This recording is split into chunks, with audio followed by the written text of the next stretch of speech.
And as we've discussed, this storm hitting Mainers in multiple ways. Coastal flooding was a big concern, especially for homes and businesses that experienced damage during those powerful storms back in January.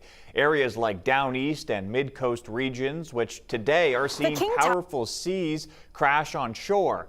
In Castine, swells crept up on the pier, and video from just down the way in Islesboro shows waves swelling over what looks like a causeway. Further down the coast in Bar Harbor, police are reporting serious washouts to roads.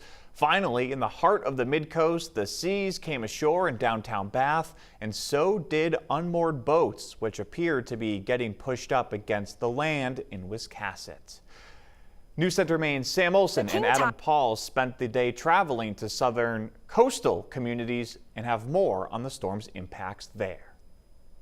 The king tide Sunday morning brought flooding up and down Maine's coastline, but the damage from this storm varies. People I spoke with today say they're just relieved this storm wasn't a repeat of January's record-breaking waves. Roads closed, rocks tossed, winds carrying the waves ashore. These sights are becoming common for Mainers living along the coast. In the last year, I would say that this is a little bit out of the ordinary.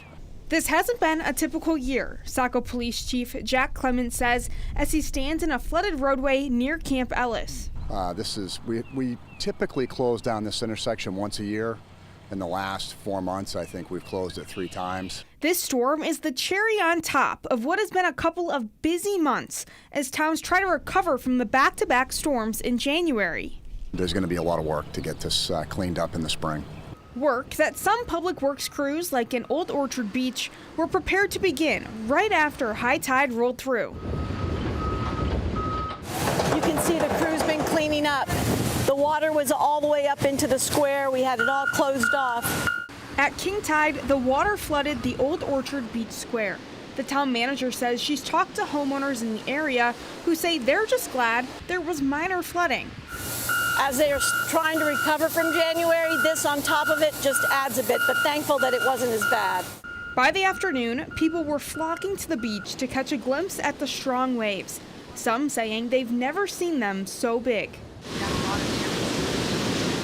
Damaged homes sitting in the impact zone took on another round as sea foam sprayed across Bayview Avenue along Higgins Beach in Scarborough. Officials closed beach access roads there and near Wells Beach by late morning as high tide hit around 11:40. It seems like every year it's getting a little bit worse. Worse, as these public officials say storms like this are only happening more frequently. Sam Olson, News Center, Maine. Another concern with this storm that Jason mentioned, high winds leading to power outages. Earlier this afternoon, Central Maine Power and Versant reported more than 15,000 customers without power combined across the state. As of now, those numbers have drastically decreased. CMP reporting just over 1,500 customers still without power, and Versant reporting 3,300 customers left in the dark. Meanwhile, the Western Mountains saw a lot of snow today. This was the scene at Sugarloaf this morning, and this afternoon, its Mountain Report mentioned their excitement, saying the winter feeling has come back. The resort reported close to 7 inches of snow in the last 12 hours.